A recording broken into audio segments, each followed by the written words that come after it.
আসসালামু আলাইকুম বন্ধুরা, আপনারা সবাই কেমন আছেন? আমি আলহামদুলিল্লাহ ভালো আছি। আজকে আপনাদের জন্য নিয়ে এসেছি নতুন একটি রেসিপি। এটা হলো চিকেন পপকর্ন। চলুন তাহলে দেখে নেওয়া যাক এটা আমি কীভাবে বানিয়েছি। প্রথমে আমি এরকম কিছু মাংস নিয়ে নিয়েছি। মাংসগুলো আমি এরকম পিস পিস করে কেটে নিয়েছি। এটা বুকের মাংস নিলে ভালো হয়, তবে আপনারা যে কোনো জায়গার মাংস নিতে পারেন। আমি এরকম মাঝারি সাইজের পিস করে কেটেছি, এতে করে পপকর্নটা অনেক ভালো হয়। আমি মাংসটা ভালো করে ধুয়ে পরিষ্কার করে নিয়েছি। এবার এর মধ্যে দিয়ে দিচ্ছি 1 চা চামচ মরিচের গুঁড়া ও 1/2 চা চামচ গোলমরিচের গুঁড়া। এবার এর মধ্যে দিয়ে দিলাম 1 টেবিল চামচ রসুন বাটা ও 1 টেবিল চামচ আদা বাটা। এবার দিয়ে দিলাম এর মধ্যে 1/2 টেবিল চামচ জিরার গুঁড়া, দিয়ে দিলাম স্বাদ মতো লবণ। আপনারা আপনাদের স্বাদ অনুযায়ী লবণটা দিয়ে দিবেন। 1/2 টেবিল চামচ লেবুর রস দিয়ে দিলাম। এবার এর মধ্যে দিয়ে দিলাম একটি ডিম। আর এবারে দিয়ে দিলাম ধনিয়া গুঁড়া 1/2 টেবিল চামচ। এবার এটাকে আমি ভালোভাবে মাখিয়ে নিব। মাংসটা ভালোভাবে মাখানো হয়ে গেছে। এবার এটাকে আমি 30 মিনিটের জন্য রেস্টে রেখে দিব। তাই একটি ঢাকনা দিয়ে এটাকে ঢেকে দিলাম। ফিরে এলাম 30 মিনিট পর। এটা কিন্তু ভালোভাবে ম্যারিনেট হয়ে গেছে। দেখুন আমি একটু নেড়েচেড়ে দেখিয়ে দিচ্ছি।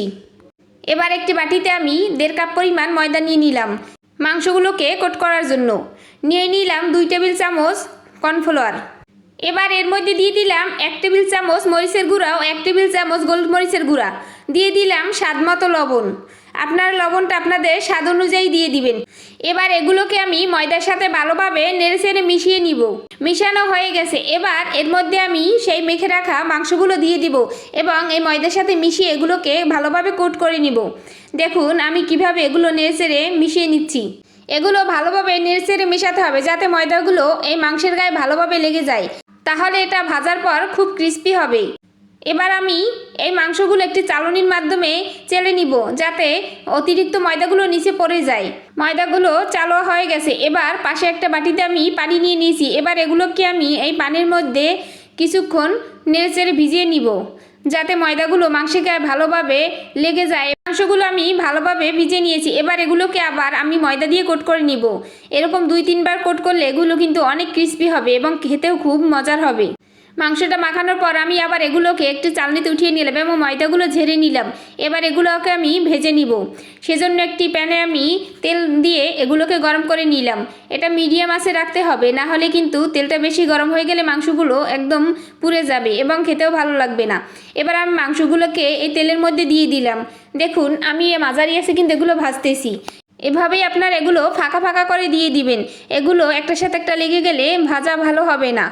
আমি সবগুলো এর মধ্যে দিয়ে দিছি। এবার এগুলোকে একটু নেড়েচেড়ে দিব। আপনারা এভাবে একটু পরপর একটু নেড়েচেড়ে দিবেন, না হলে এক পাশ পুড়ে যাবে, অন্য পাশ ভাজাই হবে না। এভাবে আপনারা একটু পরপর নেড়েচেড়ে দিবেন এবং উল্টে পাল্টে ভেজে নেবেন। আবার বলছি আঁচটা কিন্তু মাঝারি দিবেন, না হলে মাংসটা পুড়ে যাবে, মাংসটা ভালোভাবে ভিতর থেকে কুকড হবে না। এভাবে আমি এটাকে 7 থেকে 8 মিনিট ভেজে নিয়েছি। আপনারাও 7-8 মিনিট ভেজে নিলেই হবে। এবার আমি এটাকে একটি স্ট্রেনার দিয়ে তুলে নিব। দেখুন তৈরি হয়ে গেল কত সুন্দর চিকেন পপকর্ন। এগুলো দেখতে কতটা লোভনীয় লাগতেছে। এটা খেতেও কিন্তু বেশ মজার ছিল। আপনারা কিন্তু বাসায় অবশ্যই ট্রাই করবেন এবং আমার মতো করে আপনারা ট্রাই করলে অবশ্যই এভাবে মজার একটি চিকেন পপকর্ন বানিয়ে নিতে পারবেন। এগুলো কিন্তু বিকালের নাস্তা বা মেহমানদের জন্য এগুলো বানিয়ে নিতে পারেন ঝটপট করে। খেতেও কিন্তু ভীষণ মজার। তাই আপনারা আর দেরি না করে বাসায় আজকেই বানিয়ে ফেলুন। আমার ভিডিওটা যদি আপনাদের ভালো লাগে তাহলে একটি লাইক কমেন্ট শেয়ার করে আমার পাশে থাকবেন। এভাবে যেন আপনাদের সামনে আরও নিত্য নতুন ভিডিও নিয়ে হাজির হতে পারি। আল্লাহ হাফেজ।